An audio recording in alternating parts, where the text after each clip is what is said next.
From the moment Franco Mastantuono walked onto the Bernabeu pitch, there was a different kind of electricity in the air. Not the usual fanfare for a new signing, but something sharper, a nervous curiosity mixed with excitement.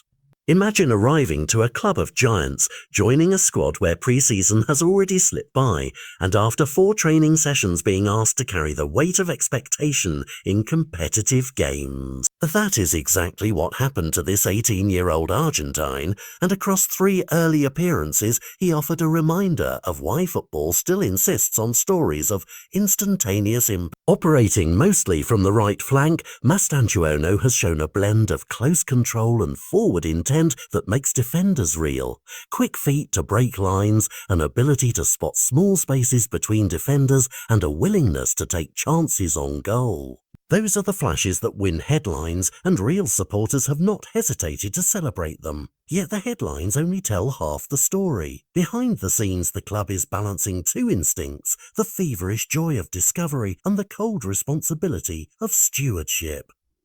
Xabi Alonso, standing by his decision to start the youngster, has supplied public confidence, a signal to fans that the manager trusts the player's readiness.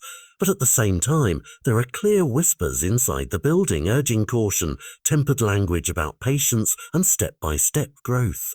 That dual approach matters because the stakes are higher than a single match. When a teenager is thrust into a footballing ecosystem as intense as Madrid's, every action is amplified. A dazzling run becomes evidence of stardom, a misplaced pass becomes proof of inexperience. Clubs with Madrid's profile know this. They have seen bright prospects bloom into global superstars and witnessed others burn out under pressure. The central question is not whether Mastantuono has talent.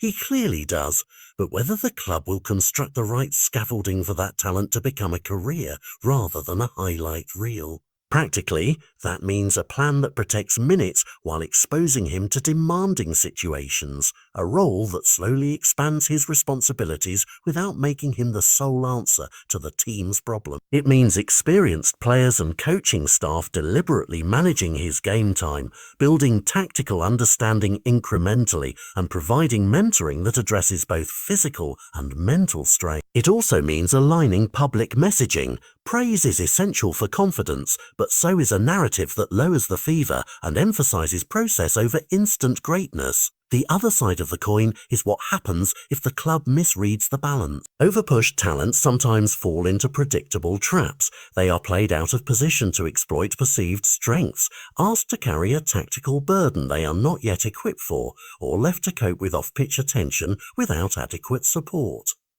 That path can lead to regression, to the very thing Madrid is desperate to avoid.